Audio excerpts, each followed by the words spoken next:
Hey folks, it's Keith, a Tory 01, back with another look at Canadian politics in this short little video. What I'm going to look at today, it's an interesting time because the fundraising numbers were just released for the second quarter of this year. And there's some alarm bells that should be ringing in a certain party's headquarters. So let's look at the numbers. Second quarter, Conservatives raised 9.1 million.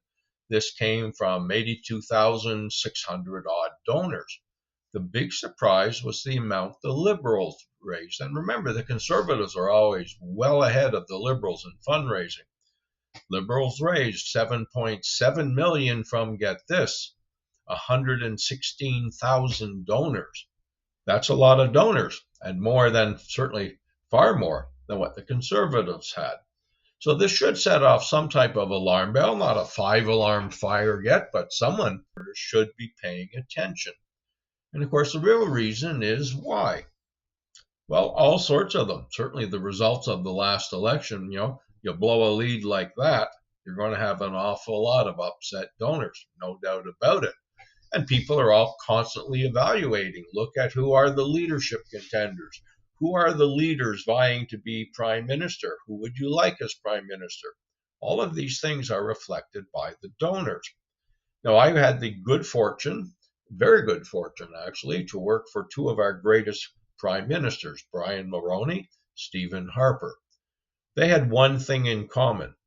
They both had great respect for the office of prime minister.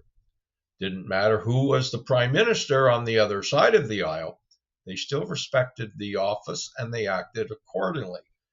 They made a point of being a prime minister in waiting. So what did this mean?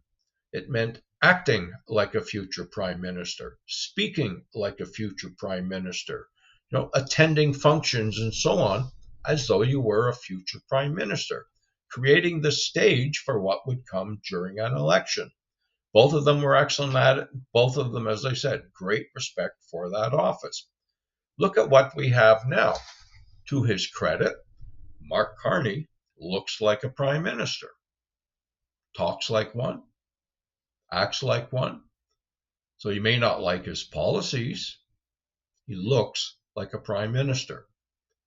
Who's the other contender?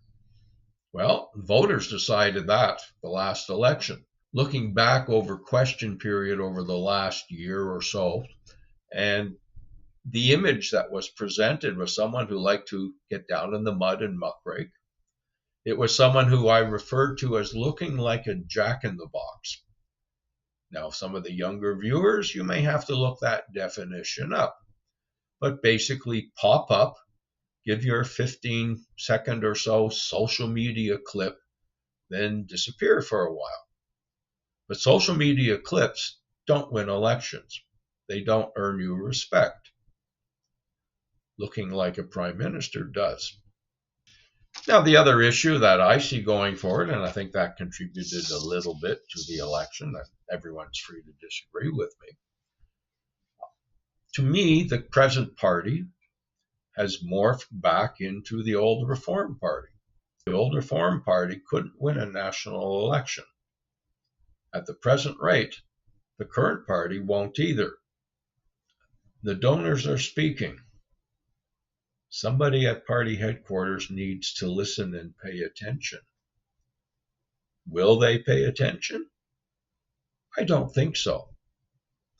Because there's a tendency to think that we're the only ones who know what's right. And how dare you disagree with us? It's going to be a fun ride as we go forward, because eventually there will be another election. It's Keith, a Tory 01. Have a great day.